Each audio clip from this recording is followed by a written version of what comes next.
Allison Morris. You are watching NBC News Now and our special town hall preview. Check out these live pictures from Miami, where the president will take the stage in just about 30 minutes for a socially distant town hall right here on NBC News Now. His opponent, Joe Biden, is in Philadelphia tonight doing his own town hall. This evening should have been the second presidential debate. The debate commission choosing to go virtual after President Trump's COVID diagnosis, but the president was not interested. Instead, he'll take questions from voters in Miami in a town hall moderated by Today Show anchor Savannah Guthrie. The latest polling in Florida shows the president trailing Joe Biden by 5 points. It's a state Trump won by just 1.2% back in 2016.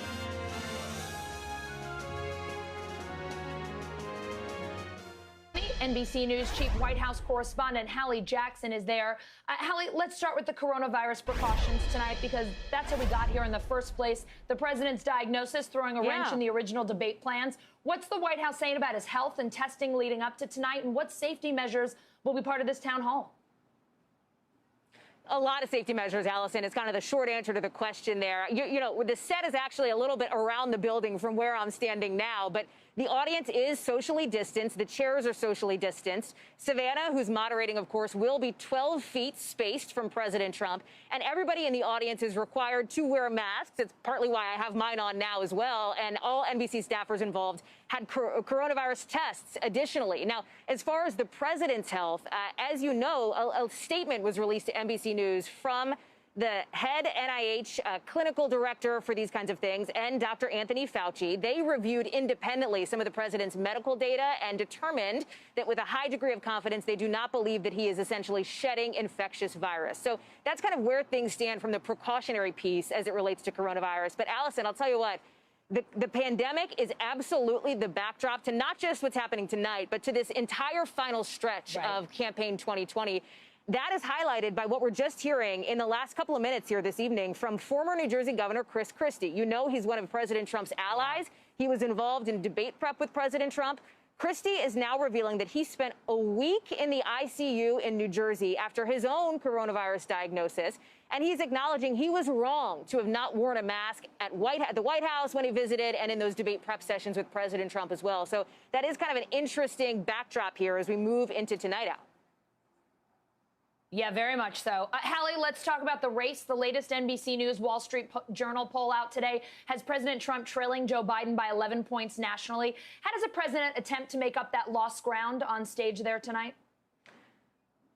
I'll be honest, tonight is one of those opportunities, right? He's only got a couple left to reach this huge national audience, right? As you know, tonight was supposed to be that second presidential debate. That got scrapped after it went virtual because of the president's diagnosis, and he pulled out. So, listen, it is an opportunity for the president to try to turn the tide when it comes to that national polling. After, of course, this town hall, these sort of dueling events tonight, you've got the president and Joe Biden facing off in a more traditional debate that is next week in Nashville, moderated, of course, by our own Kristen Welker. What's interesting when you look at this polling, Allison, is that the numbers do show potentially a way that this race could tighten in those final 19, 18 days or so here that we have coming up. And that is on the economy. Voters say that is a top issue, and it's an issue that voters prefer Republicans on by about 13 points over Democrats.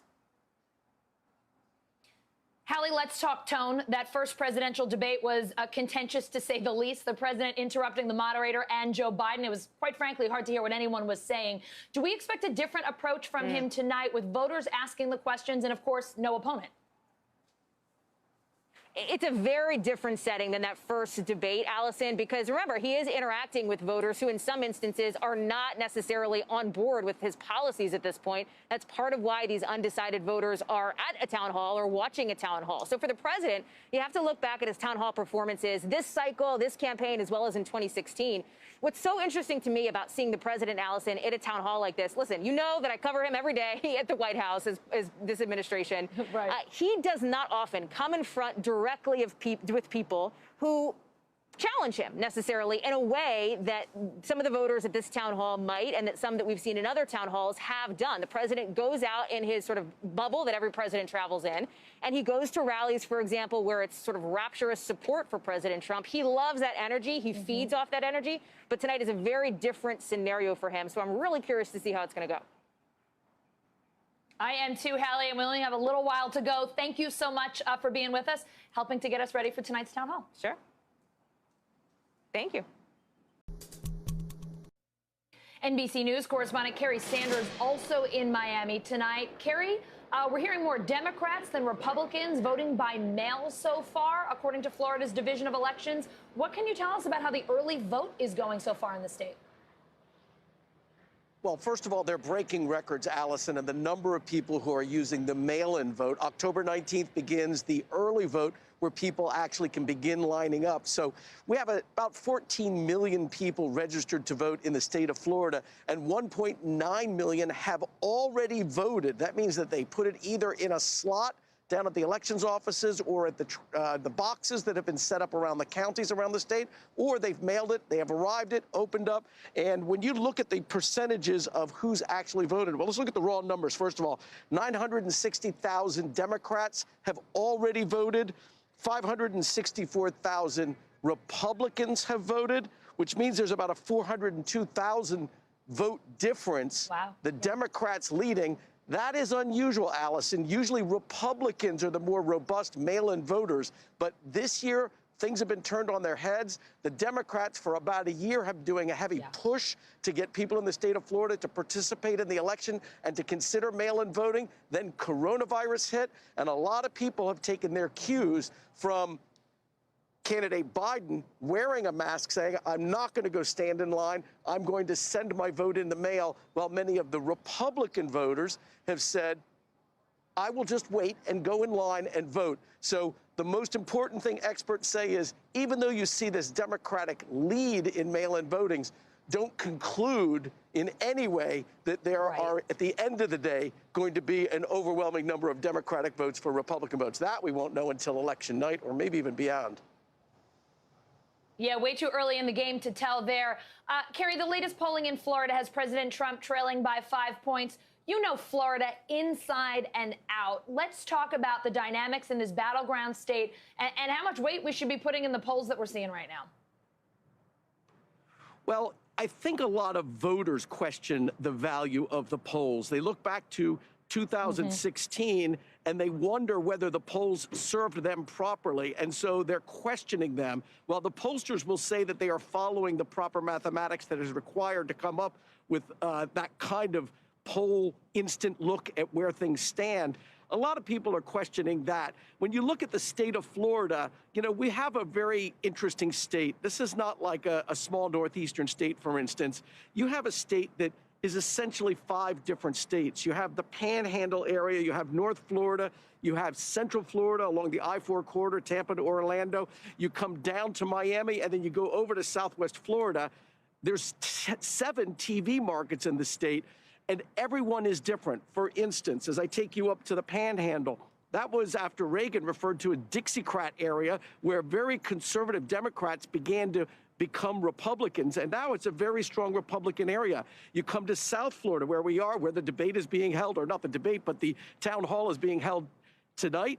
You would assume, based on, if you looked at it, this is a blue area, very Democratic, but not here in Dade County, because you have folks from Cuba who have emigrated here, folks who have come from Venezuela most recently, and there has been this message from Nicaragua. There's been this message over and over from the Trump campaign about Joe Biden being a socialist. And that's fighting words here. You're not going to get socialism embraced. And so the Republican base here in Miami-Dade County is incredibly fired up. So it's an interesting state. It's a state that is, like I said, 5 different states.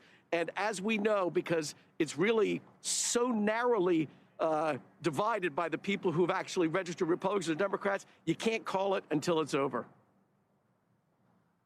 Carrie, we said it before, I'll say it again. You know Florida like no other. Thanks for painting a picture for us of how things look with just 19 days to go until the election. Appreciate it.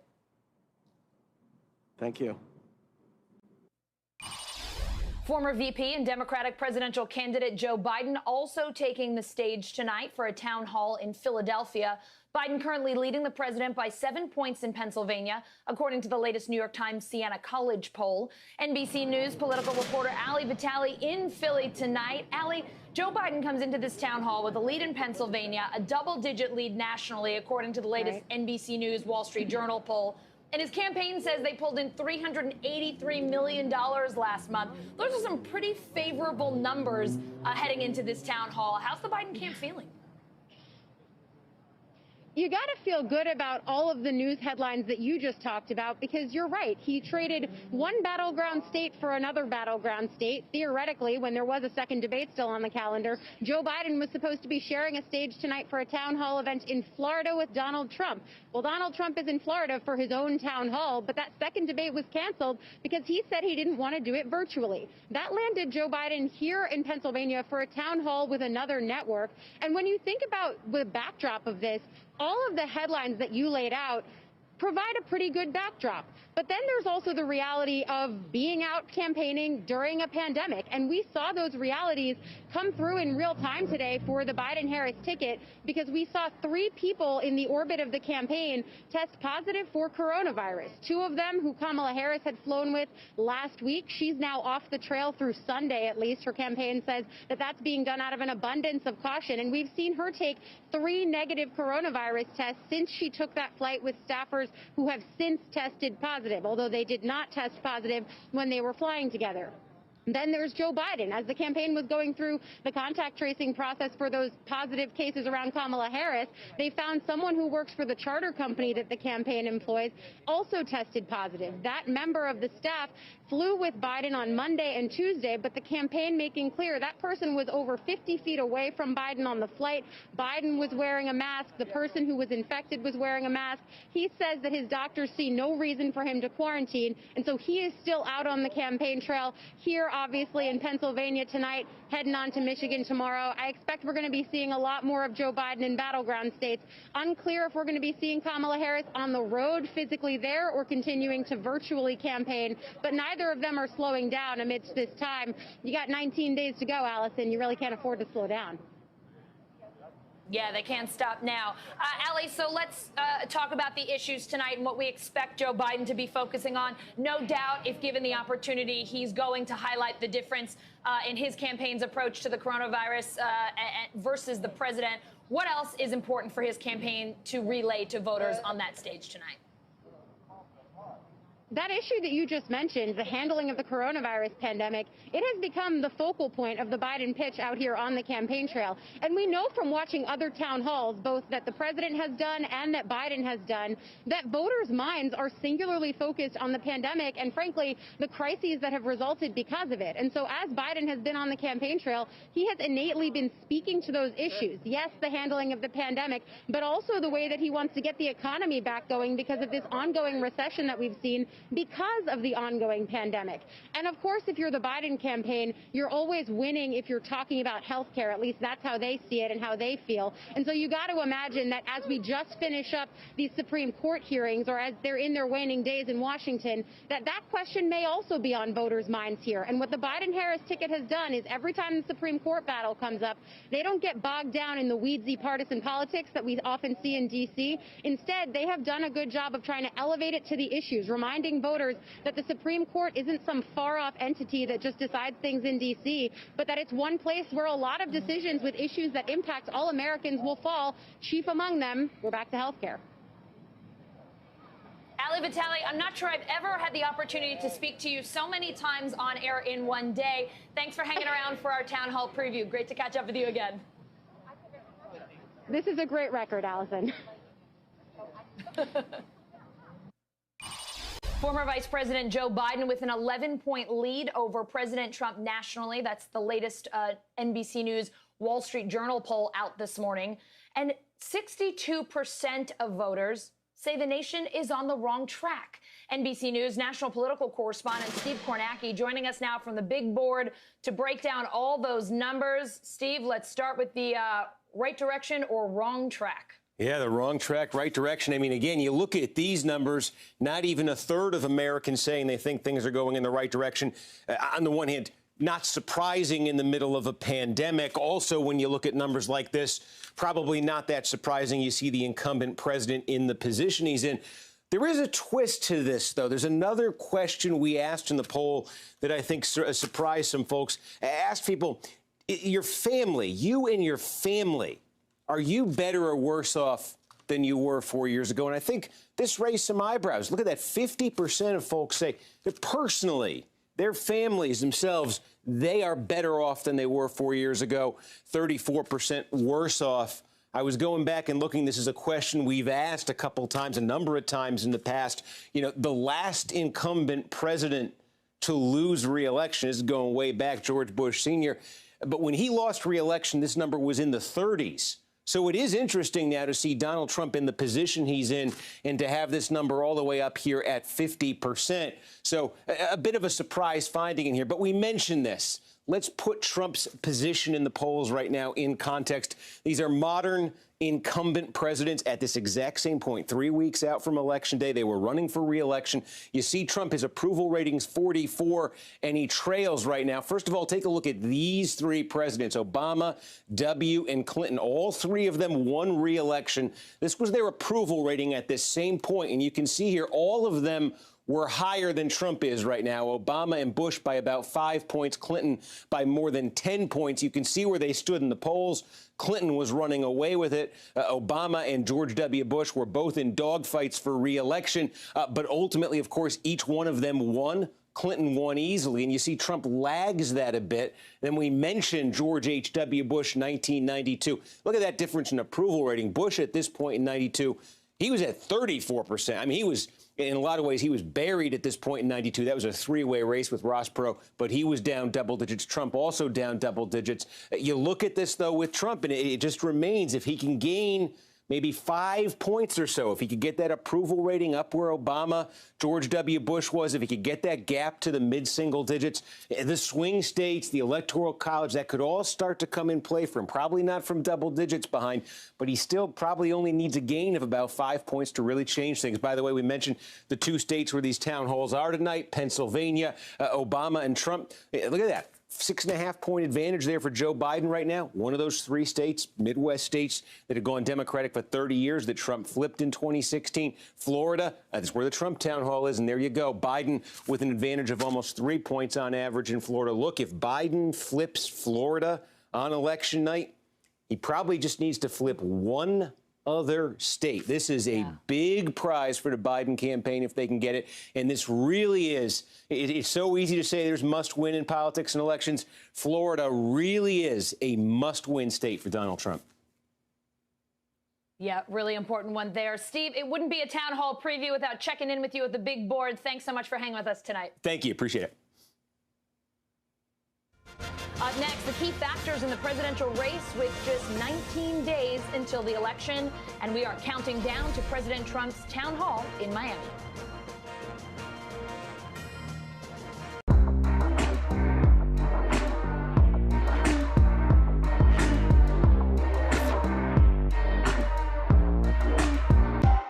Today's headlines can be hard to understand, and a lot of kids have questions, so we started a newscast for them. We hope your family will watch Nightly News Kids Edition. You got to get a four-year degree, but a four-year degree is super expensive. We have created a system where the ticket to the middle class is a thing that middle-class families have to stress about and borrow for and patch together. Why is this happening? With Chris Hayes. Subscribe now. For breaking news in our changing world, download the NBC News app. Protests broke out. The coronavirus pandemic. The story. Emergency approval to treat COVID-19 with plasma. Many questions remain about how well it works. From every angle. How much of the increased tension was due to the militias that came here? On the ground. Deadly western wildfires in California. Entire communities were also wiped off the map. And in depth. One of the big concerns is indoor air quality. What are you doing to address that? NBC Nightly News with Lester Holt.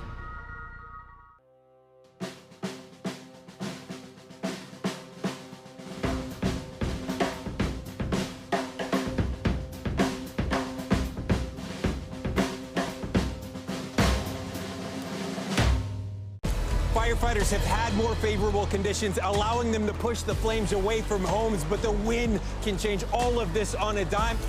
We can continue to expect protests as people continue to call for more answers to what happened and continue to call for that accountability. Starting to feel like a typical general election. Both candidates actually out on the campaign trail making their pitch to voters. The moment to truly understand who we are and who we say we are is right here at our feet.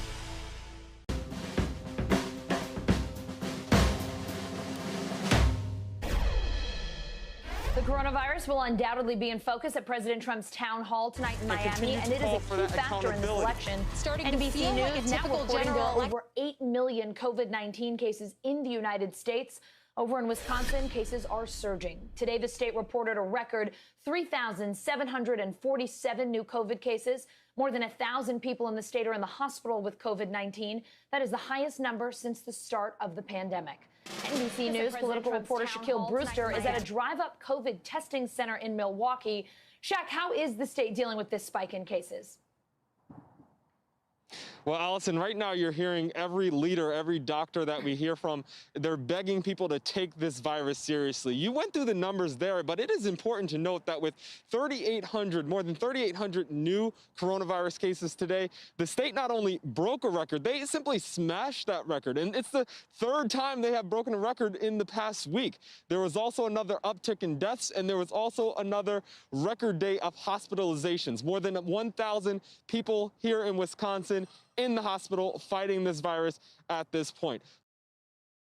So what's being done about it? We heard from the governor where he asked people to just what's being done about it? We heard from the governor where he asked people to just stay home, to pull back voluntarily and focus on doing what they can to stop the spread. He tried to have a limitation on indoor gatherings at things like bars and restaurants, but that limitation was struck down by a district court just yesterday, or a county court just yesterday. He said despite that, he wants people to take it upon themselves to do what they can. Listen to what the governor said earlier this afternoon. It is preventable. We do not have to accept rising case numbers, and we do not have to accept community spread. We control our own destiny here. The governor in that press conference was also asked about President Trump and his plans to hold a rally on Saturday here in Wisconsin amid this spread. I'm going to read exactly what the governor said. He said, quote, "Unless something extraordinary happens between now and then, he'll be encouraging a super spreader event. Local officials are nervous about the president coming here and rallying with potentially thousands of people this weekend." Allison? Shaq, what are people telling you at that testing site? How concerned are they about this spike, about those numbers? And are they worried enough that they're starting to change their behavior? You know, going through and talking with people, and I do want to emphasize all my conversations were from a far distance. We zoomed into people as we were having those conversations. I was practically yelling to them at that point. But all the conversations that we were having with folks who came here to get tested, there was a mix of emotions there. Some people were frustrated by the scenes of people going out and still going to bars and restaurants, not wearing masks. Others said this was a little bit overblown. They said, although they came to get tested, they were not buying into the idea that this was as widespread as it is. Listen to a sample of my conversations earlier today. I think that the reason why it's worse here because a lot of us believe it's an invasion on our freedom. In part. Right. And so they're like, well, I'm not going to wear a mask. They didn't tell me what to do. Some people do take it seriously and some people don't. Especially like a lot of the younger crowd when they go to the bars. They go to the bars to have a good old time while everybody else is trying to stay safe. And they don't take it seriously. Now, because this is Wisconsin, of course, a battleground state, I did ask many of them if this coronavirus outbreak has had any impact on their vote. And to the person, not one person had told me that it did. They said most of their minds were made up already. And this either reaffirmed what they were feeling or it just didn't impact how they do plan to vote in November. One thing to note, when you look at the data and when you look at the new cases to come, while the spike in the surge in coronavirus cases, while it was started among the college-age population as school returned, as classes returned back in early September, the spike now is being driven by people over 25. It's really that community spread that's happening beyond those college towns and going really all across the state. The impact that's having is that strain on hospitals that are at or near capacity across the state and staff shortages in each region of the state. Allison? Shaq Brewster in Milwaukee for us tonight. Shaq, thank you so much. Thank you. Jobs and the economy, the top issues for voters, according to the latest NBC News SurveyMonkey poll. And today, more bad news on the jobs front. 898,000 people filing for first-time unemployment last week. And those are just the latest layoffs. More than 10 million Americans continuing to claim unemployment to get by during this pandemic. NBC News business and technology correspondent Joe Lynn Kent joins me now. Joe, we keep reporting these numbers week after week, and I think people might start to become numb to them. But those numbers we saw today, 898,000, we haven't seen numbers that high since the end of August. So what does that tell us about where we're going with this economy and in terms of an economic recovery? Yeah, it turns out that the recovery continues to be very slow. And we can't forget the additional 372,000 people who applied for pandemic unemployment assistance. That's for the freelancers and the gig workers and the contract workers out there. So overall, you have 1.27 million people who filed new unemployment claims last week for the first time. So what that tells us is that we're in the 30th straight week of numbers above 800,000. We're also looking at a situation where people are looking at permanent job loss overall. Now, the good news here is that continuing claims did decrease by about 1 million to 10 million people. But overall, if you look at the broader picture, 26 million people right now in our country are still collecting some form of unemployment. That means the labor market is still hurting as we head into the end of the year. And looking ahead to next year, we may be looking at even more permanent job loss and more people, especially women of color, deciding to or being forced to leave the workforce entirely, Allison. Joe, we have heard some horrifying statistics. A Columbia University study saying that some 8 million people are considered in poverty since May. Of course, one of the big issues here is that pandemic assistance, some of the benefits that they could get have run out. We're hearing that some 4 million job losses that we thought were temporary might become permanent. And of course, we have no movement or no deal from Congress yet. What position does that put us in heading into the election, heading into the end of the year? What does that mean for people who are out of work and need help? Well, there is supposedly a sliver of hope come Monday when the Senate comes back, and their plan, according to Mitch McConnell, is to debate and come to some sort of compromise with House Speaker Nancy Pelosi and the White House and come to some sort of agreement before the election to deliver more of a stimulus and a sense of relief here. But this is a very, very painful time. And what we do know is that a lot of the unemployed people that we're talking to, they see a tale of two economies here. They see people who are doing well, not being affected, taking advantage of the work from home luxuries and being able to continue their lifestyle, while so many millions of people are, again, threatened by eviction, unable to get food on the table, and patronizing food banks for the first time ever. So you're really looking at an increasing gap in this economy, and it's not one that's going to be fixed very easily, certainly not overnight, Allison. No, Joe, and it's not hard to see why people put jobs and the economy at the top of their list of concerns heading into this election. Exactly. Joe, always a pleasure to see you, even when the news is grim. Thank you so much. Thanks, Allison. Across the country, record numbers of voters are lining up to cast their ballots early. More than 17 million people have already voted, according to the U.S. Elections Project. We're seeing long lines at some polling places, with voters in some cases waiting hours to get in. Blaine Alexander joining us now from Georgia's largest polling location in Atlanta. Blaine, how are election officials there in Georgia, the Georgia government, handling the crush of early voting this week? Well, Allison, they're handling it much better now than they were at the beginning of the week. You know, earlier this week, in some places, we saw some very long lines. People, in some cases, waiting for hours to cast their ballot. The good news is that as the days have progressed, we've seen those wait times significantly decrease. But let me walk you through exactly what this week has looked like. Remember, this is the very first week of early voting here in the state of Georgia, and immediately records were set. You know, just in the first 2 days of early in-person voting, more than 240,000 people came out to cast their ballot. And that, Allison, is on top of the nearly 500,000 people who had already cast absentee ballots. So certainly record setting any way that you slice it, which is why on Monday we saw some people waiting in line. I spoke with some people who had been waiting upwards of 4 hours to vote. Some people in some places 7-hour wait times. So that's significantly decreased. Two factors for that. One, the tremendous turnout, but two, technology. Just some of the technology that was being used to check the voters in was not necessarily able to process that many people, but much better now, Allison. Blaine, glad to hear things there are improving. Blaine Alexander in Atlanta with the latest on early voting. Thank you so much.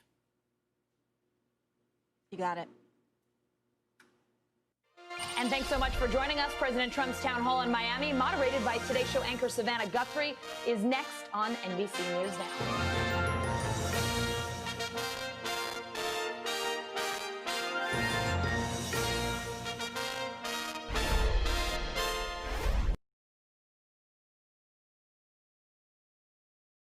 This is an NBC News special presentation of Today with Savannah Guthrie. Tonight, Donald Trump in the arena. His first primetime network appearance since falling ill with coronavirus. I'm feeling great. I don't know about you. How's everyone feeling? With tonight's debate canceled, the president faces our questions live and hears from voters about their concerns in the battleground state of Florida. It's great to be back in my home state, Florida, to make my official return to the campaign trail. With just 19 days to go, the president makes his case. My goal is to fight for you and fight for your family. From NBC News, Decision 2020, President Trump Town Hall.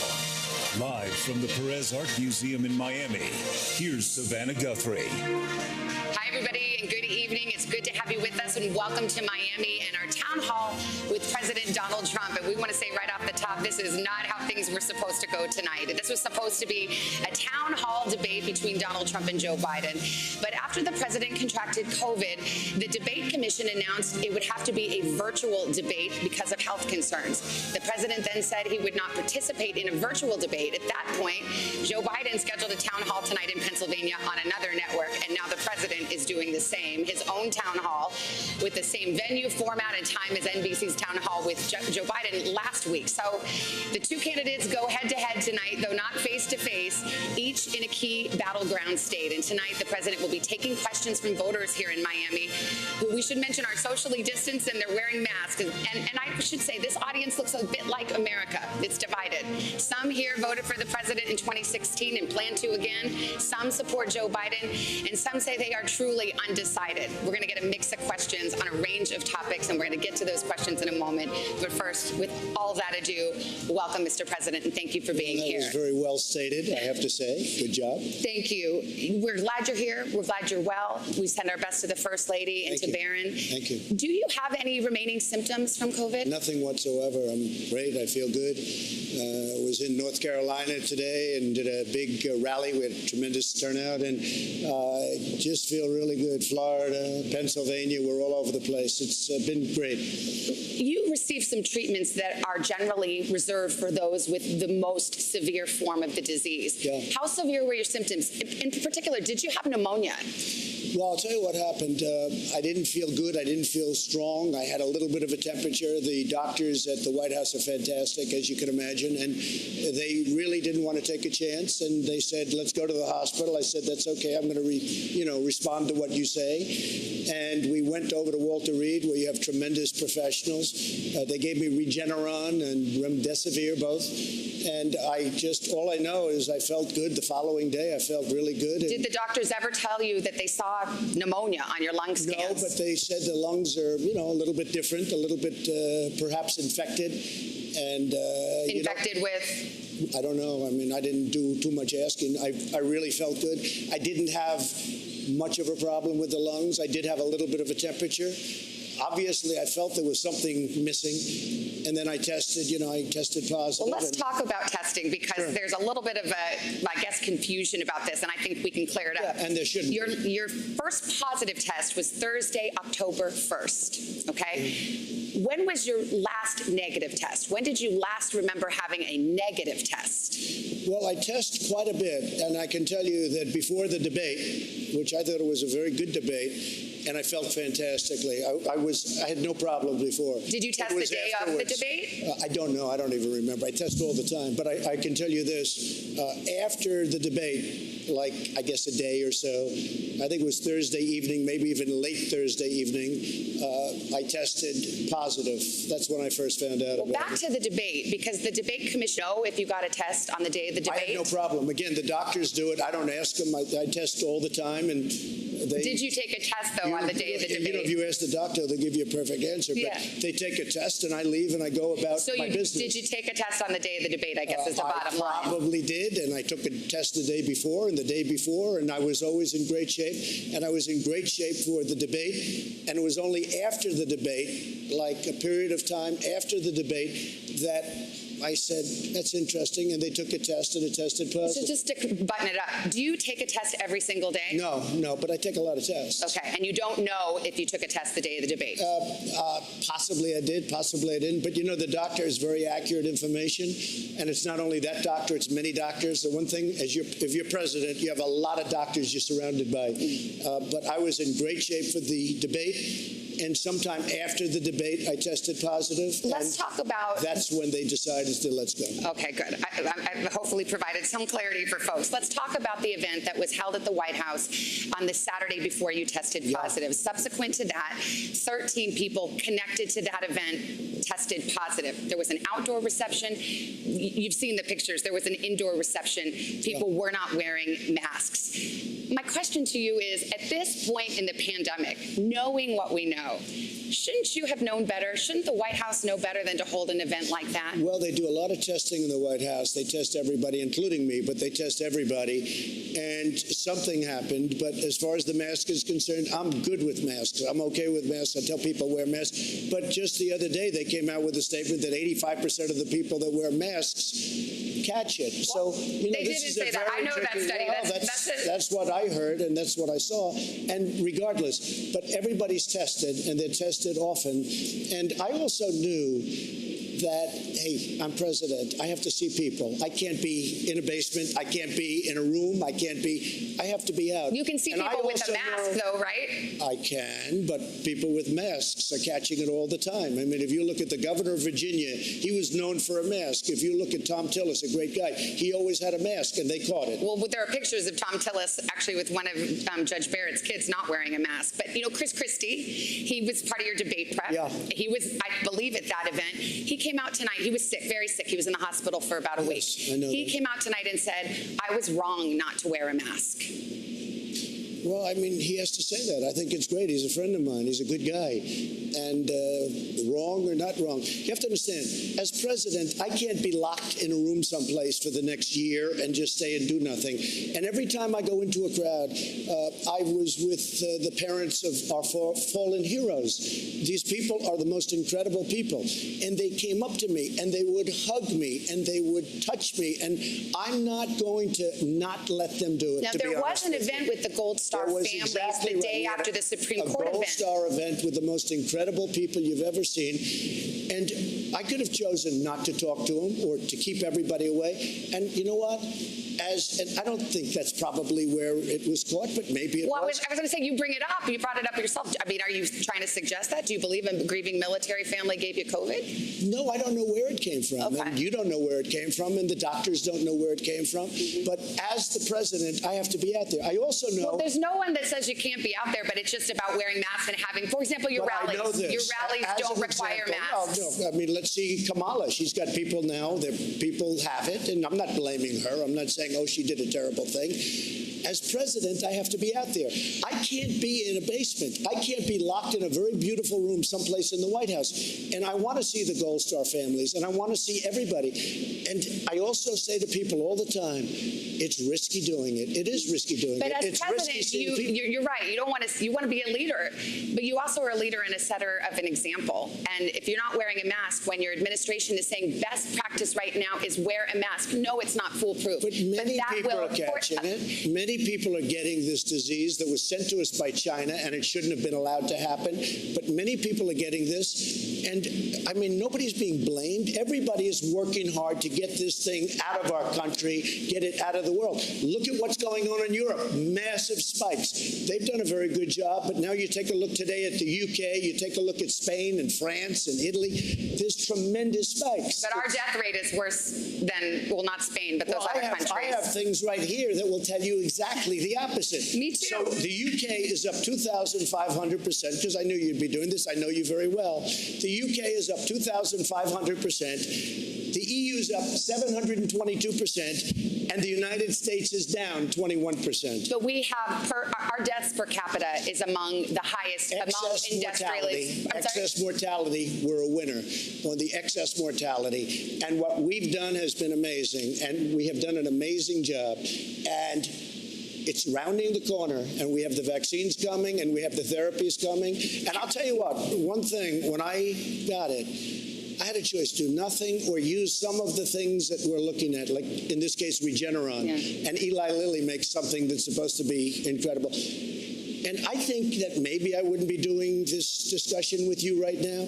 We have therapies now and cures. Maybe you can use the word cure, but we have therapies that are absolutely incredible. I want to pick up on something you just said. You said we're rounding the corner. I believe we're rounding the corner. Now, 10% of the country approximately has had COVID. That means 80, 90%, 90%, let's do the math, is still vulnerable. Right. There's been some talk, including from the White House lately, that perhaps it approves of what's called herd immunity. That's where you basically just let young people and everybody get sick. You try to protect the old people and those who are sick, and hopefully it gets up to a certain level, and now we're all immune. So let's just be clear about it. It also means more deaths. Do you support herd immunity as a strategy? Essentially just let people get sick. The cure cannot be worse than the problem itself. We did the right thing. We were expected to lose 2,200,000 people and maybe more than that. We're at 210,000 people. One person is too much. It should have never happened because of China. It happened because of China. And you have to get that and understand that. But it shouldn't have happened. But we were expected to lose. If you look at the original charts from original doctors who are respected by everybody, 2,200,000 That 2 million figure, though, is if you literally did nothing. The 2 million figure is if you did absolutely nothing, it would be 2 million. The question is, should the deaths be better than 200,000 when relative to the rest of the world we have a worse death rate? I left North Carolina, which I love. I left Pennsylvania. We won a big case in Michigan because that governor has a lockdown where nobody but her husband can do anything. He can go boating and do whatever he wants, but nobody else can. The fact is we're winning all these cases because it's unconstitutional what they're doing. And I think they're doing it for political reasons. But the fact is the cure, you can't let this continue to go on with the lockdowns. Well, most and I believe that on November 4th, you're going to have a lot of these governors. Look at what's happening to New York. New York is a mess. They lost almost 40,000 people. They have a lockdown like you've never seen. Now they're open. It's like a ghost town. Let's get to the end. And Savannah, it's very important. People are leaving New York by the thousands. And you're going to have a hard time ever building it up again. That cure, that so-called cure that you talk about, it can't be worse than the problem. The problem is a bad problem. We've got more questions on COVID, so let's drop it for now. We were supposed to, as mentioned, be watching you on a debate stage right now.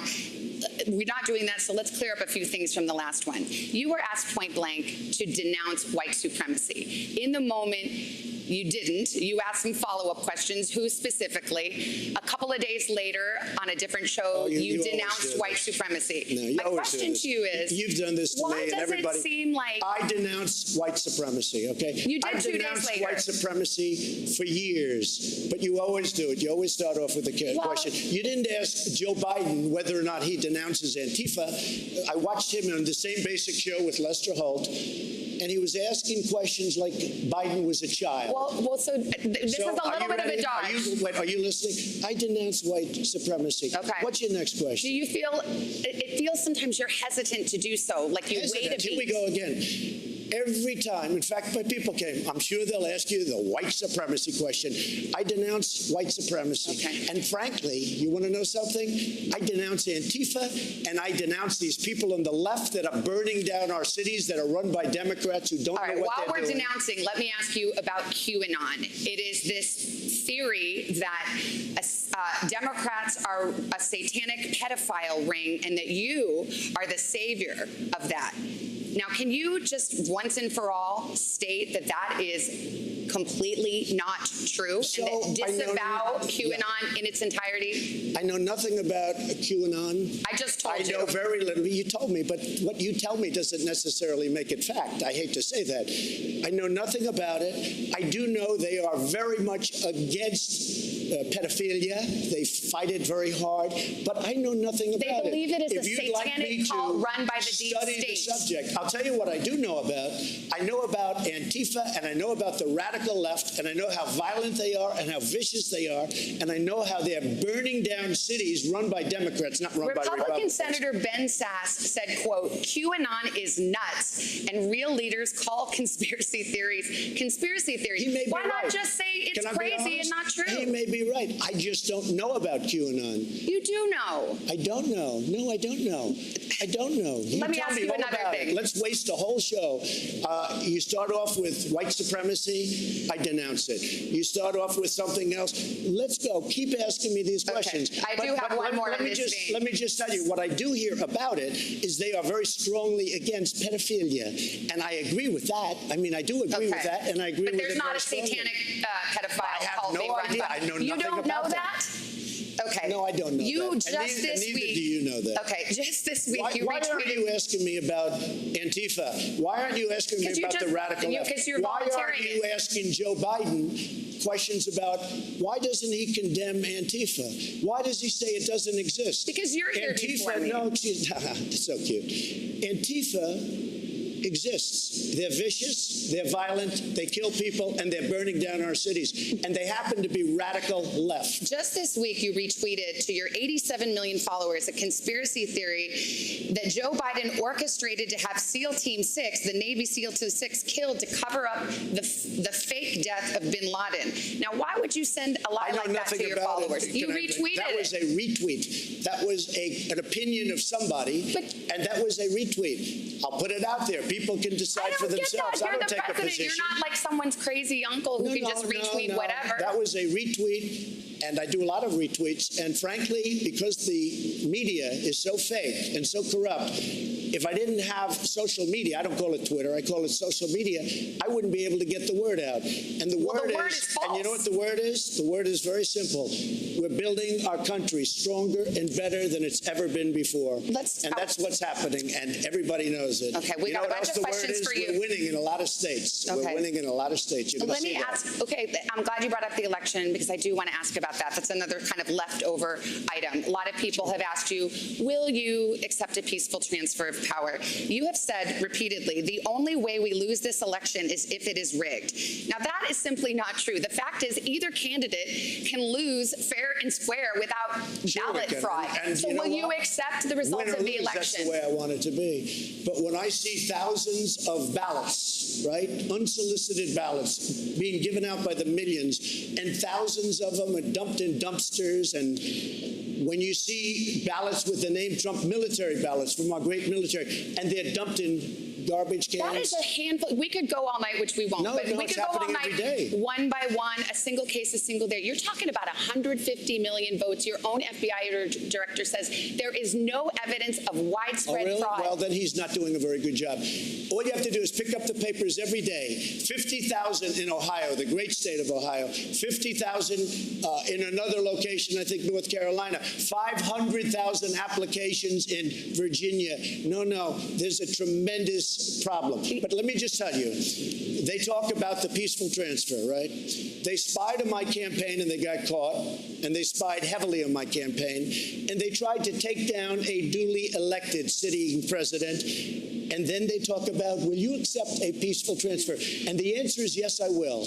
But I want it to be an honest election, and so does everybody else. When I see thousands of ballots dumped in a garbage can and they happen to have my name on it, I'm not happy about that. Okay, but just those are there is in fact no evidence of widespread fraud, and you were sowing doubt about our democracy. How can you say that? You do read newspapers. I do. You do watch the news. Yes, I know you read the news, but you watch it. I do. Because every day they're talking about ballots that are corrupt, that are fraudulent. And millions that are being processed right now. But you can win a race. Take a look at me. You can win a race by 1%. But why are you laying the groundwork for that right now? It's like if I go play tennis with my husband and I say my ankle's hurting right now. I don't want that to happen, Savannah. I want it to be clean. Okay. I really feel we're going to win. But I want this to be clean. But it's sort of ironic that you and them talk about the peaceful transfer when I spent 3.5 years fighting off these maniacs, and now it turns out, everything's there, that they were the ones that dealt with Russia. And it's too bad. But peaceful transfer, I absolutely want that. But ideally, I don't want to transfer because I want to win. Yes, and I think that your words will probably reassure some folks. Let's get to our first voter. We've got Jacqueline Lugo. Now, she is, I told you this audience is truly split between y'all. You are leaning Biden. She voted for Clinton in 2016. She's registered as an independent. Jacqueline, what's your question for the president? And hold the mic up close and take off your mic because it's hard to hear out here. Good evening. How are you? Welcome to Miami. Thank you very much. It's beautiful. Mr. President, if you knew COVID-19, as you told Bob Woodward in February. As what? As you told Bob Woodward in February, was airborne and deadlier than the flu, why did you only put in place a travel ban from China and not put in place other measures mitigating the spread of COVID-19, potentially saving tens of thousands of American lives? Well, I did put it in very early, as you know. Joe Biden was 2 months behind me, and he called me xenophobic and racist and everything else because I put it in. And it turned out that I was 100% right. I also put it on Europe very early because I saw there was a lot of infection in Europe. And it's sort of an amazing question, and I appreciate the question and respect the question, but the news doesn't get out the right answer because I put on a travel ban far earlier than Dr. Fauci thought it was necessary, who I like, far earlier than the scientists. I was actually the only one that wanted to put it on, and I did it actually against the advice of a lot of people, including Nancy Pelosi, who had no clue what she was doing, and Biden. When I put on the travel ban, I put it on in January, the end of January. When I put on the travel ban, Joe Biden and others said, this is ridiculous. You don't do that. Well, Dr. Fauci said I saved thousands and thousands of lives. Did you? I was early. I was extremely early when I put on the travel ban. Can I ask you, did your national security advisor on January 28th in the Oval Office warn you that this would be the greatest national security risk of your administration? He didn't say it, or you don't remember? I read it someplace. Maybe Woodward said it or something. But no, he did not say that. But I knew it was a big threat. At the same time, I don't want to panic this country. I don't want to go out and say everybody's going to die. Everybody's Isn't there a middle ground? You don't have to mislead, but you can.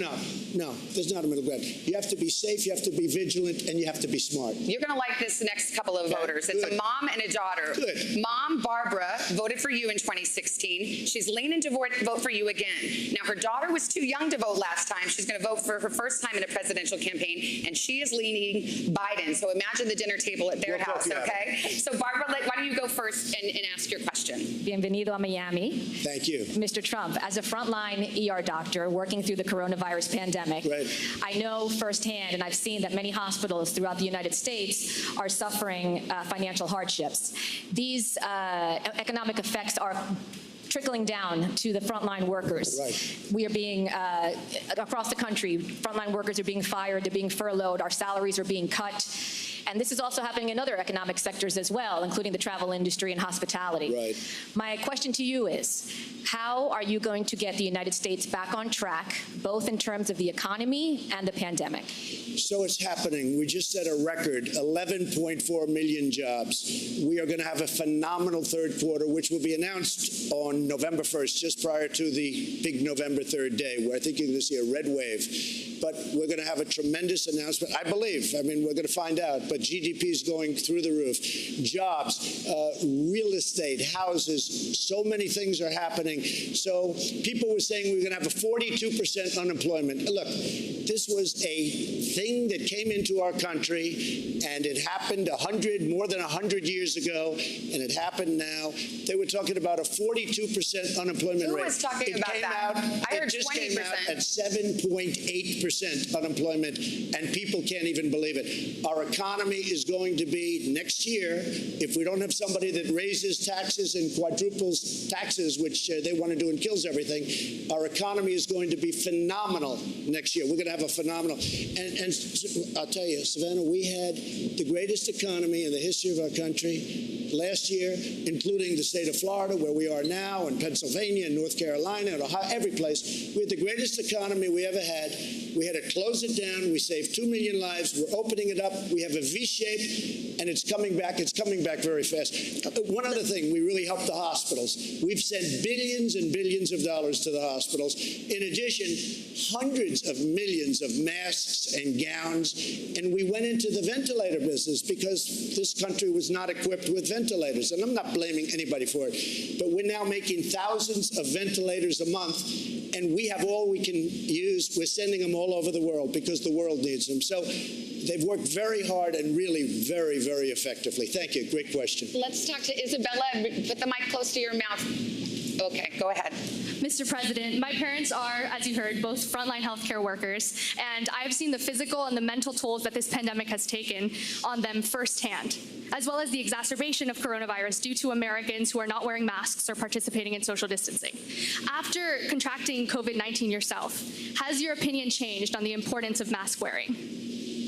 No, because I was okay with the masks. I was good with it, but I've heard many different stories on masks. I mean, I had, being president, you have people, they bring meals, they bring this, and I had an instance recently where a very wonderful person is bringing me a meal, and he's playing with his mask, and he's touching his mask all over the place, and then he's bringing a plate in, and I'm saying, well, I don't know if that's so good. I mean, the good news, I didn't eat it, okay? I decided not to eat it. This was a month ago, but look, you have on the masks, you have two stories. You have a story where they want, a story where they don't want. I am all for it. I don't get that, because it's just all of your public health officials, your administration, they're in unison about this. No. They're all in unison about it. The University of Washington, which is they have a model that your coronavirus task force relies on, says that if everyone wore a mask, you could cut expected deaths in half. And then you have other people that disagree. Well, what does that mean? Scott Atkins, if you look at Scott, Dr. Scott, he's from great guy, Stanford. He will tell you he's not an infectious disease expert. Oh, I don't know. Look, he's an expert. He's one of the great experts of the world. But I don't get it, because you have so much power and influence as president. You could go to you could require it at your rallies, and you could say, everyone put on a mask right now. And the University of Washington says you would save lives. University of Washington, then you have other places say different things. You have a lot. Hey, Dr. Fauci said don't wear a mask, right? At first, but then everybody agreed. No, I don't know. Then he changed his mind. But then you have a report coming out 2 days ago that 85% of the people wearing masks. I looked at that report. It's not about mask wearing. It was neutral on the question of masks. We're on the same side. I say wear the mask. I'm fine with it. I have no problem. We're on the same side. Let's take a break. We're going to get more questions right after this.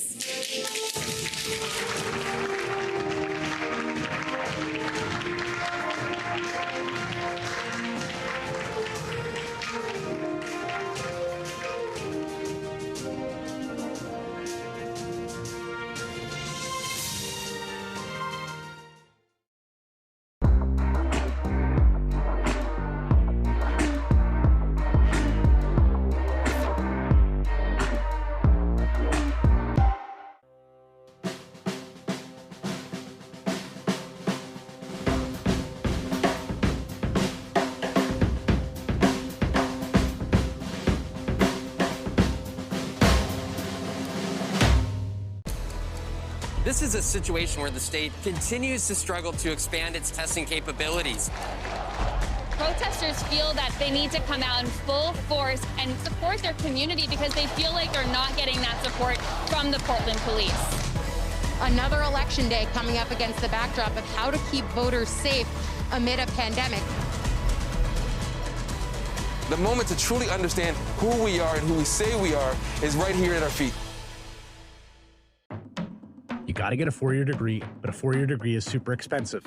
We have created a system where the ticket to the middle class is a thing that middle-class families have to stress about and borrow for and patch together.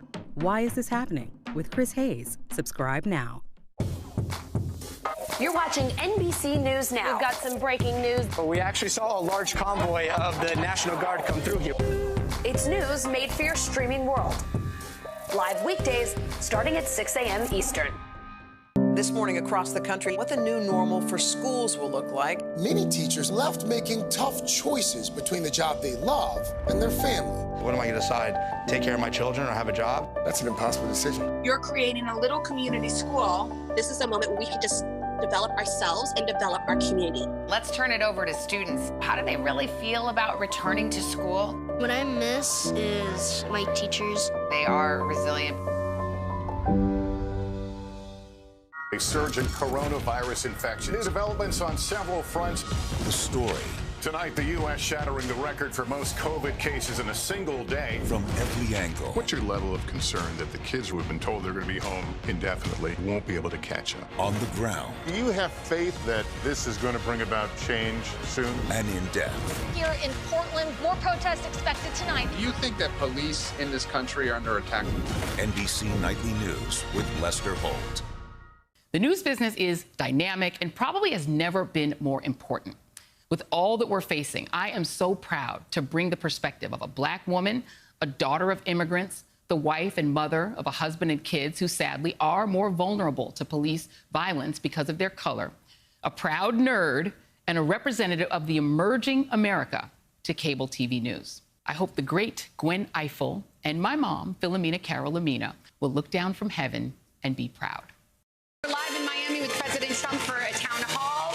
Live in Miami with President Trump for a town hall. Thank you again, Mr. President. We have another voter now, Christy Alonso. Come on out, Christy. She is leaning slightly towards you. She says she voted for you in 2016. Christy, you ready? Take the mask off, hold the mic close, and let's hear your question. Thank you for your service, Mr. President. Thank you very much. We're a hardworking, middle-class family of four. My husband and I are both self-employed, and we have to get our own individual health care. As you know, healthcare costs have gone up considerably over the decades, and you had originally said you were going to repeal and replace Obamacare. What is your plan now in 2020 to make healthcare costs affordable for Americans like myself? So we got rid of the individual mandate on Obamacare, which was the worst part of Obamacare, and now you could actually say it's not Obamacare because that's how big it was, where you had to pay a fortune for the privilege of not having to pay for bad health insurance. So we got rid of that. That was a big, big thing. And by doing that, and we will always have, by the way, we're always protecting people with pre-existing conditions, and I can't say that more strongly. But we've been able to bring health care costs way down. Now, I took over Obamacare, got rid of the individual mandate, made it good, managed it much better. Remember, they had the $5 billion website disaster and all of the problems they had. The problem with Obamacare, it's not good. We'd like to terminate it, and we want a much less expensive health care that's a much better health care, and that's where we're aiming. And if we can do that, and we have a very good chance of doing it, but we've also brought down the price of Obamacare. Problem with Obamacare, it basically is never going to be great, and I want to give great health care. Mr. President, I got to follow up on the pre-existing conditions. This is such a big issue for voters. It is a big issue for me, too. In point of fact, your administration is about to go to the Supreme Court court to argue to throw out the rest of Obamacare, which includes the protections for pre-existing conditions. So your administration is in court right now trying to get rid of that protection. In order to replace it with a much better health care at a much lower price, and always, under all circumstances, we are going to protect the Republicans. And I mean, maybe I changed the party a lot over the last 3 years, but we will protect people with pre-existing conditions. And Savannah, what I want to do, get rid of the terrible Obamacare. I've already done it to a large extent because, as you know, the individual mandate is gone. That was the worst part. You repealed, but you haven't replaced. Now, you've been in office almost 4 years. What we you had both houses of Congress, Senate and House, in Republican hands, and there is not a replacement yet. That's right. I'm sorry, but if you look, we had both houses, and what did we do? We got rid of the individual mandate. But that went through the legislature. The promise was repeal and replace. Look, we should be on the same side.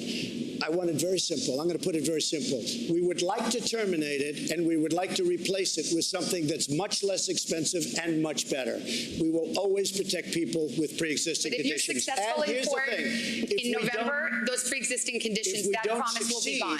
If we don't succeed, we are running the remnants of whatever's left, because we took it apart. We are running the remnants of whatever is left much better than the previous administration, which ran it very badly. But we'd like to have new health care, much better and much less expensive. Let me get to question number 5, and you'll like this. He's stuck in traffic. His name is Joe White. He is registered as a Democrat. He says he's leaning toward Biden, and Biden had voted for Hillary Clinton in 2016. And his question was, a second stimulus payment has been broadly agreed upon by the Republicans and Democrats, and yet now we're in October and it's still not passed. Why not use your office to make the second stimulus payment a separate targeted emergency relief package to help Americans weather the pandemic? Well, we've actually passed 3 packages, and we're on our 4th, and I agree with him 100%. He should vote for me. The problem you have is Nancy Pelosi. She couldn't care less about the worker. She couldn't care less about our people, and we should have a stimulus, and I want a stimulus. The Republicans will approve a stimulus. The problem is she doesn't want to do it because she thinks it's bad for her election. The fact is, she's wrong, because people know she's in our way. She's not approving it. She doesn't appreciate our people, and she doesn't appreciate at all our workers. Nancy Pelosi, we are ready to sign and pass stimulus, but she's got to People do not love the back and forth of Washington, but this has been a roller coaster. Back in early October, you one day tweeted, no more negotiations until after Election Day. I'm walking away. Then I think the next couple of days you said maybe we can do something targeted.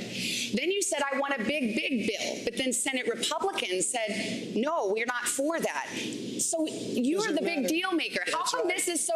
You yourself have changed positions. Did you ever hear of a word called negotiation? We're negotiating, okay? But people's lives are hanging in the balance.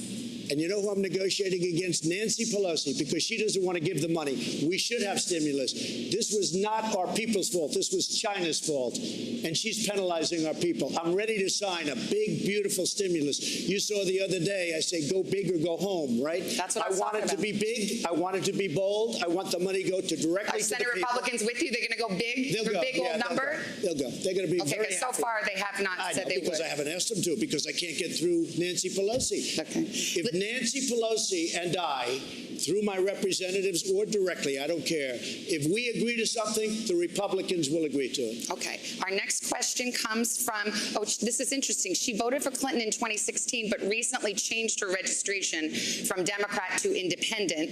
She says she's truly undecided. Her name's Becky Lightman. Hello, Becky. What's your question? How are you? I'm great. How are you? Nice to see you. Thank you. Good to see you. So corporate tax rates are a hot button issue, and you have cut corporate tax rates, and your opponent Joe Biden is planning to raise them. Right. A lot of Americans think that corporations don't pay their share of taxes and want to see those tax rates increase. Right. What do you say to those Americans to maybe tell them why you want the corporate tax rate lower and why that helps them? It's a great question. We've created more jobs than this country has ever created. We were up to 160 million jobs. We were never even close to that number. We were just hitting 160 million jobs. Companies are pouring into our nation because of the tax rate. And if Biden comes in and raises taxes on everybody, including middle-income taxes, which he wants to do, you will blow this thing and you'll end up with a depression, the likes of which you've never had. That's what's going to happen. We have something that's really good. The reason we're coming back so strong is because we built a very strong foundation. Companies are moving in. Car companies are moving into Michigan, into Ohio, into South Carolina and North Carolina just today. So what's happening is they're coming in because we reduced the taxes. Our taxes, our corporate taxes, were the highest in the world, and now they're among the lower taxes. They're not the lowest, but they're among the lowest. And what that means is jobs. But also, we're doing a very big, and we've done a very big middle-income tax package. So if we get in, we're going to do the middle-income tax package. But it's a great question. And if he comes along and raises rates, all those companies that are coming in, they will leave the U.S. so fast your head will spin. We can't let that happen. On the subject of taxes, as you know, the New York Times has obtained, it says, years of your tax returns, among other things. It says that you have debts of approximately $421 million that you have personally guaranteed and that will come due in the next 4 years. The question is, on behalf of voters, who do you owe $421 million first of all, to? let me answer. What they did is illegal, number one. Also, the numbers are all wrong with the numbers they released. And just so you understand, when you have a lot of real estate, I have real estate, you know a lot of it, okay? Right down the road, Doral, big stuff, great stuff. I'm very when I decided to run, I'm very under-levered, fortunately, but I'm very under-levered. I have a very, very small percentage of debt compared, in fact, some of it I did as favors to institutions that wanted to loan me money. $400 million compared to the assets that I have, all of these great properties all over the world, and frankly, the Bank of America building in San Francisco. I don't love what's happening to San Francisco. Well, do I hear you right? It sounds like you're saying $400 million isn't that much. One of the biggest office buildings. But are you confirming that yes, you do owe some $400 million? What I'm saying is that it's a tiny percentage of my net worth. That sounds like you'll see that soon because we're doing things. You know, we've given, I think it's 108 or 112 pages of financial detail to elections, and you know we have to file as the president, as any politician, you have to file. Nobody ever looks at that. When they do, they see how incredible the company is, but more importantly, they see where this debt is. No, I don't owe Russia money. I don't owe. I owe a very, very small. It's called mortgages. Yeah. People have a house. They put a mortgage. Any foreign bank, any foreign entity? Not that I know of, but I will probably, because it's so easy to solve. And if you'd like to do, I will let you know who I owe whatever small amount of money. I want to say two things. Number one, it's a very small amount of money. Number two, it's very straight. It's very, very straight. But it's a tiny percentage of the worth. Did you ever hear the expression under-levered? Yeah. I am extremely under-levered. Well, here's the thing. You could clear this up tonight by just releasing your tax returns yourself. I mean, that's what I understand. I think people are just wondering. As you know, you're the only. It turned out that I am under-audited. They actually says excuse me. No, but you the IRS says that doesn't stop you from releasing. You accused me of not being under-audited previously, and so did other people at NBC, and I am under-audited. So that was solved. That's good. I am under-audited. No person in their right mind would release prior to working out the deal with the IRS. And I'll go a step further. I'm treated very badly by the IRS. They treat me very, very badly. You have people in there from previous administrations. They treat me very badly. But we're under audit. It's very routine in many ways, but we're under audit. They like to change the game, change the rules, do everything. You saw what they did with the Tea Party people. You saw what they did with the religious groups. But to be clear, there is no law or rule that prohibits you from releasing your tax returns. Except common sense and intelligence and having lawyers that say, because I would love to release them, and as soon as we come to a conclusion, I will release them, and very gladly. But if you go to elections, and if you take a look, you'll see 112, I think it's 112. It talks about the income, which is rather massive. It talks about all of the properties. They have them listed. You can never learn more. But you know what happened? People went there. All the reporters went. There was like a feeding frenzy. This was originally when I filed it. And I filed it every year. I update it every year. My son is here. They run the company. I don't run the company. It also says that you paid $750 in taxes in the year you were elected. Yeah, is that that's true a or not? statutory number. It's a statutory. But is that true? I think it's a filing number. You pay $750. It's a filing or a filing fee. Most people here probably paid more. No, I don't know. I can tell you this. If they have my tax returns, as you know, they have to go to jail. It's illegal. But their numbers were wrong. But let me tell you what else. I don't owe money to any of these sinister people. This has been going on for years now. Russia, Russia, Russia. It turned out to be a hoax. And it turned out to be that Hillary Clinton and the Democrats were dealing with Russia, not me. It's a whole hoax. So I would not mind at all saying who it is, but it's a very small. When you look at vast properties like I have, and they're big and they're beautiful and they're well located, when you look at that, the amount of money, $400 million, is a peanut. It's extremely underlevered. And it's levered with normal banks. Not a big deal. All right, let's take a break. We'll get more voter questions right after this.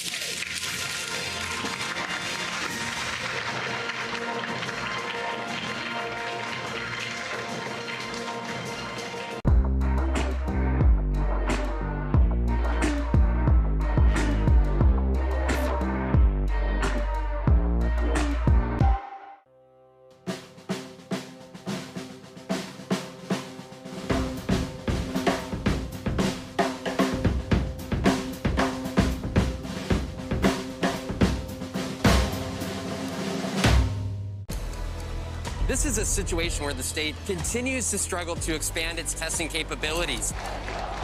Protesters feel that they need to come out in full force and support their community because they feel like they're not getting that support from the Portland police.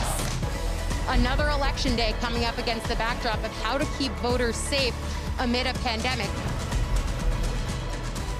The moment to truly understand who we are and who we say we are is right here at our feet. You got to get a four-year degree, but a four-year degree is super expensive. We have created a system where the ticket to the middle class is a thing that middle-class families have to stress about and borrow for and patch together. Why is this happening? With Chris Hayes. Subscribe now. You're watching NBC News Now. We've got some breaking news. We actually saw a large convoy of the National Guard come through here. It's news made for your streaming world. Live weekdays starting at 6 a.m. Eastern. This morning across the country, what the new normal for schools will look like. Many teachers left making tough choices between the job they love and their family. What am I going to decide? Take care of my children or have a job? That's an impossible decision. You're creating a little community school. This is a moment where we can just develop ourselves and develop our community. Let's turn it over to students. How do they really feel about returning to school? What I miss is my teachers. They are resilient. A surge in coronavirus infection. New developments on several fronts. The story. Tonight, the U.S. shattering the record for most COVID cases in a single day. From every angle. What's your level of concern that the kids who have been told they're going to be home indefinitely won't be able to catch up? On the ground. Do you have faith that this is going to bring about change soon? And in depth. Here in Portland, more protests expected tonight. Do you think that police in this country are under attack? NBC Nightly News with Lester Holt. The news business is dynamic and probably has never been more important. With all that we're facing, I am so proud to bring the perspective of a Black woman, a daughter of immigrants, the wife and mother of a husband and kids who sadly are more vulnerable to police violence because of their color, a proud nerd, and a representative of the emerging America to cable TV news. I hope the great Gwen Ifill and my mom, Philomena Carol Lamina, will look down from heaven and be proud. You got to get a four-year degree, but a four-year degree is super expensive. We have created a system where the ticket to the middle class is a thing that middle-class families have to stress about and borrow for and patch together. Why is this happening? With Chris Hayes. Subscribe now.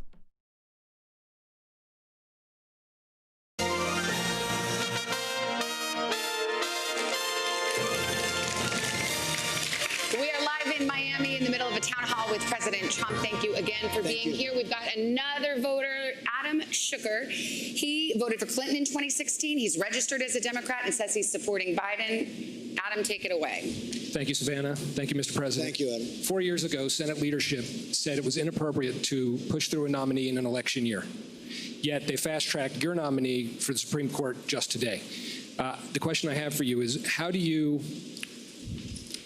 what do you say to the voter that thinks it's hypocritical to act in that manner and that they can't trust Republicans' word? So when I was elected and when a president is elected, they're elected for a period of 4 years. And Justice Ginsburg said it best, I think talking about President Obama having to do with somebody else, that the president is put there for 4 years, not for 3 years. So during this fourth year, it happened to come up, unfortunately, because I had great respect for Justice Ginsburg, but a vacancy happened to come up, and we picked somebody that's outstanding. She has been an absolute star, and I'm extremely proud of it. But again, plenty of time. I mean, there's plenty of time. We're going to do it before the election, but we also have much time after the election, but there's no reason to wait, because it's almost unanimous, it seems to me, certainly within the Republican Party, and frankly, most of the Democrats within closed rooms. I guarantee you that. This is an outstanding person, and I'm using my fourth term. And you know, if you look at it, and if you put the shoe on the other foot, if they had this, they would do it 100%. So there's been 29 times when this has happened. All 29 times, a president has done exactly what I've done. Can I just, to the voters' point, I'll just say that in 2016, you were on another show, actually another morning show, and you were asked whether President Obama should nominate a Supreme Court Justice Merrick Garland, and you said, I think the Senate should wait until the next president and let the president pick. Now, that was 8 months before the election. This is 3 weeks before the election. I have a lot of respect, by the way. So you have changed your position on this. I have a lot of respect for Judge Garland, I want to tell you that. But I'll tell you, the whole ball game changed when I saw the way they treated Justice Kavanaugh. I have never seen any human being, and I'm not just talking about Supreme Court, I have never seen a human being treated so badly with false accusations and everything else. I have never seen anything like it. And you know what? The truth is, Savannah, like it or not, the ball game changed a lot. There has never been anybody treated so badly as now Justice Kavanaugh. You've mentioned that you would like to see Amy Coney Barrett confirmed to the Supreme Court in case any challenges come up in connection with the election. Yeah. Do you expect her to rule for you? I think she'll have to make that decision. I don't think she has any conflict at all. You know, a Supreme Court judge does not have, I mean, they can make their own decision. And they actually have additional power to make that decision. It would be totally up to her. I would think that she would be able to rule either for me or against me. I don't see any conflict whatsoever. We have an election coming up. I think it's the most important election in the history of our country. If for any chance, and it probably won't, and I hope it doesn't ever get to the Supreme Court, but if it did, I would think that she would rule one way or the other. I would think so. But for you think she would rule for you? I have no idea. I mean, of course she'll rule one way or the other, but... Believe it or not, I never asked her about it. I never talked about it. I didn't talk about any of the obvious things that you could talk about. And I think a lot of people in my position might. But in speaking to a lot of very brilliant people and people that do this for a living, they say it's better not to talk. So I talked to her about life. I talked to her about the fact, would you like to do this? Are you willing to do this? Because it's a tremendous burden. The answer was yes. She's unbelievably well qualified, but I never spoke to her about these various questions. Let's get our next voter. She's leaning to you, Mr. President. She voted for you in 2016. She is a registered Republican. Her name is Mariah Green. Mariah, what's your question? Thank you very much. Thank you. Good evening, Mr. President. I'm honored to be with you here tonight, sir, so thank you. I'm a pro-life millennial, and my question for you today is, if Roe v. Wade is ultimately overturned in the future, what protections would be put in place or kept for where the mother's life is in jeopardy in relation to high-risk pregnancies? Well, again, I'm not ruling on this, and Roe v. Wade is something that a lot of people would say, obviously, you're going to speak to somebody. I also, two other great justices, Justice Gorsuch and Justice Kavanaugh, I never spoke to them about Roe v. Wade. I never spoke to them about election laws. I never spoke to them about anything. And I've done the right thing from a moral standpoint. I don't even know from a legal standpoint, but it was the right thing. I think, depending on what happens with Roe v. Wade, I think that perhaps it could get sent down to the states, and the states would decide. I also think perhaps nothing will happen. I have not talked to her about it. I think it would be inappropriate to talk to her about it. And some people would say you can talk to her about it. I just think it would be inappropriate. But what is your preference? Because it agreed that's not something you should talk to the judge about. But would you like to see Roe versus Wade overturned? I would like to see a brilliant jurist, a brilliant person who has done this in great depth and has actually skirted this issue for a long time, make a decision. And that's why I chose her. I think that she's going to make a great decision. I did not tell her what decision to make, and I think it would be inappropriate to say right now, because I don't want to do anything to influence her. I want her to get approved, and then I want her to go by the law, and I know she's going to make a great decision for our country. But you running as a pro-life Republican, most pro-life Republicans would like to see Roe v. Wade overturned and abortion banned. Many of them would. What do Perhaps you think? most of them would. I am telling you, I don't want to do anything to influence anything right now. I don't want to go out tomorrow and say, oh, he's trying to give her a signal, because I didn't speak to her about it. I've done the right thing in so doing. How she's going to rule, you're going to find out perhaps, or you might not find out. I mean, it may never get there. It may never get there. We'll see what happens. All right. We have another question. This is Cindy Velez. She is undecided. She says she's leaning to Biden, and she did vote for Clinton in 2016. She's registered as a Democrat. Hi, Cindy. What's your question? Good evening, Savannah. Good evening, Mr. President. Thank you very much. Young male of color. I have raised him to respect authority, not only because it's the right thing to do, but also out of fear that he may face profiling or be considered a criminal. As an educator, I've also had similar conversations with my high school students. Mr. President, what will you and your administration do to better prepare our law enforcement officers to work in collaboration with the communities that they serve, and also to protect the lives of innocent Black and Latinos from police brutality and injustice? Right. I fully understand the question, and I saw everything that you saw over the summer, and it was a terrible thing to watch. We have a senator named Tim Scott from South Carolina. He came up with a bill that should have been approved. It was great. It was a bill that was strong in terms of law enforcement and strong in terms of enforcing the proper thing and doing the proper thing by law enforcement. And the Democrats just wouldn't go for it. They wouldn't go for it at all. And I don't know why, because it was a really great bill. But I do have to say this. And some people don't like it when I say it, but a lot of people agree. I have done more for the African-American community than any president, with the exception of Abraham Lincoln. Criminal justice reform, prison reform, historically Black colleges and universities. I got them funded. They were on a year-to-year basis. They could have been put out of business. As soon as our country had a little bad year, they would have said, I'm sorry, we're not going to fund you. I got them 10-year funding and financing, and more than they even asked for. I became very friendly with a lot of the heads. But we've done more, and of course, opportunity zones. But criminal justice reform, everybody said it could not be done. President Obama and Biden But I say that, and I say it often, I'll say it loud, and I'm very proud of it. And I have a great relationship because of what I've done with the African-American community. I'm very proud of it. Let's go to our next question. We have Paulette Dale. She leans slightly to Biden. She voted for Clinton in 2016. She's registered as a Republican. Paulette, what's your question? Thank you. Good evening, Mr. President. Thank you very much. I have to say, you have a great smile. Thank you. Okay. Thank you. So, he does. You're so handsome when you smile. Okay. As the daughter of immigrants to the United States who fled Eastern Europe due to religious persecution, the United States immigration policies are very personal for me. Right. Surveys show that most Americans and the majority of Republicans support the Dreamers program. So my question for you, Mr. President, is if you are elected to a second term, do you expect expect to pursue your previous efforts to cut the DACA program? Yeah. Why or why not?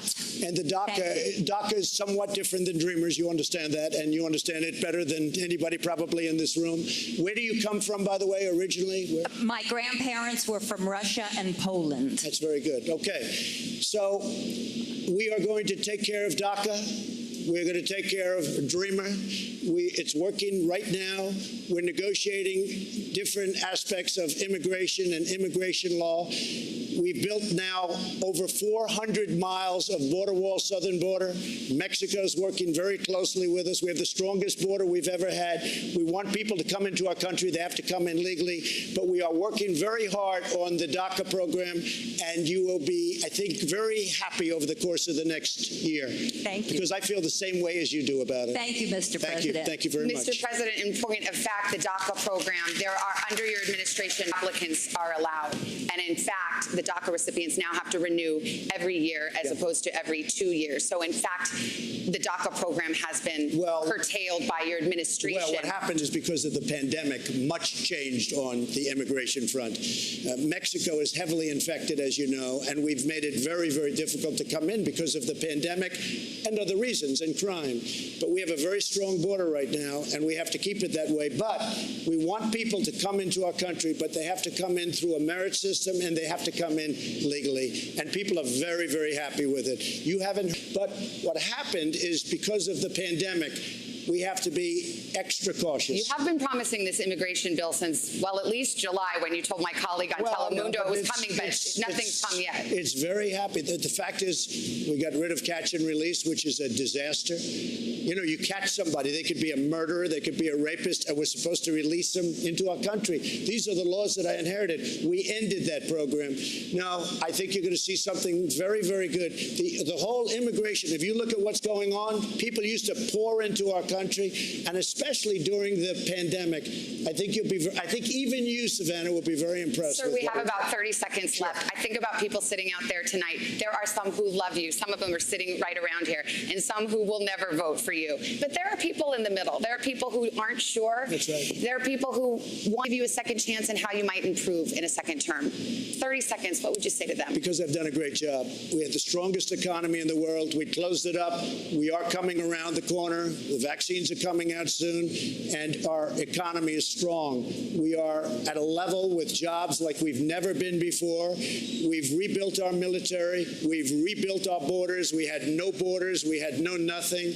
We've rebuilt so much. We've given you the greatest tax cut in the history of our country, greatest regulation cut, equally as important, and we created new levels of jobs that nobody thought was possible. And next year is going to be better than ever before. I got to leave it there. I got a wrap from the control room. Mr. President, thank you for your time. Thank you for listening to the voters' questions. That concludes our town hall. We do want to thank the president again, as well as our audience in hot Miami and all of you watching at home. And a reminder, Donald Trump and Joe Biden are scheduled to meet in person a week from tonight in Nashville, a second and final presidential debate moderated by our own Kristen Welker.